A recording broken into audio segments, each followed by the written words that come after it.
अस्सलामुअलैकुम, मैं हूं हुरैन फातिमा और आप देख रहे हैं हिमायती न्यूज HD चैनल। नजर डालते हैं आज की अहम खबरों पर। भैंस कॉलोनी की ज़बूहाली डेयरी फार्मर्स प्रोटेक्शन एसोसिएशन की आगा रफीउल्लाह से अपील। कराची भैंस कॉलोनी जो एशिया की सबसे बड़ी दूध और गोश्त मंडी के तौर पे जानी जाती है, इस वक्त शदीद मसाइल का शिकार है। डेयरी फार्मर्स प्रोटेक्शन एसोसिएशन के सदर चौधरी अब्दुल हमीद गुज्जर ने MNA आगा रफीउल्लाह से अपील की है कि वो इस इलाके की अबतर सूरत-ए-हाल पे तवज्जो दें और फौरी इस्लाहात करवाएं। चौधरी अब्दुल हमीद गुज्जर ने कहा कि भैंस कॉलोनी में गंदगी, ताफुन और बुनियादी सहूलियात की अदम दस्तयाबी ने यहाँ के मकीनों की जिंदगी अजीरन कर दी है। रेलवे पटरी पे पुल या ज़ेरे ज़मीन रास्ता न होने की वजह से लोगों को शदीद मुश्किलात का सामना है। इलाके में सड़कें टूट-फूट का शिकार हैं, पुलियां टूटी हुई हैं, नाले बंद हो चुके हैं और गंदा पानी सड़कों पे बह रहा है, जिसके बायस मच्छरों और दीगर बीमारियों में इजाफा हो रहा है। उन्होंने मजीद कहा कि भैंस कॉलोनी के डेयरी फार्मर्स कराची के अवाम को खालिस दूध फराहम करते हैं और इस शोबे की बदहाली कराची के शहरियों को भी मुतासिर कर सकती है।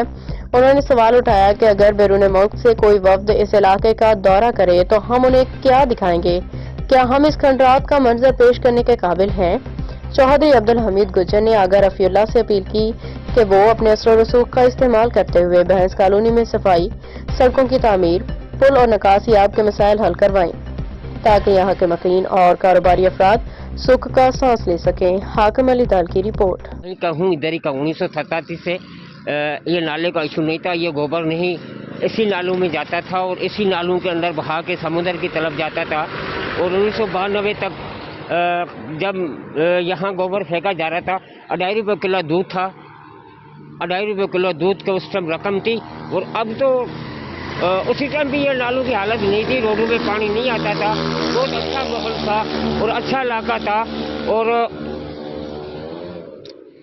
पूरा सिस्टम अच्छा चलता था। कभी कोई रोड बंद नहीं हुआ 87 से लेकर 92 तक।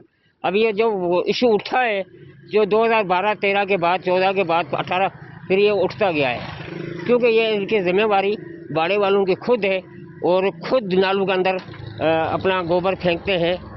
अस्सलाम वालेकुम भाईजान, ये देखें ये हालात हैं। ये नया रोड बनाया है और ये देखें ये किस तरीके से गोबर को फेंका जा रहा है। ये देख रहे हैं आप, ये नाले में जब साबुत गोबर इस तरीके से गिरेगा तो क्या नाला खाक चलेगा भाईजान?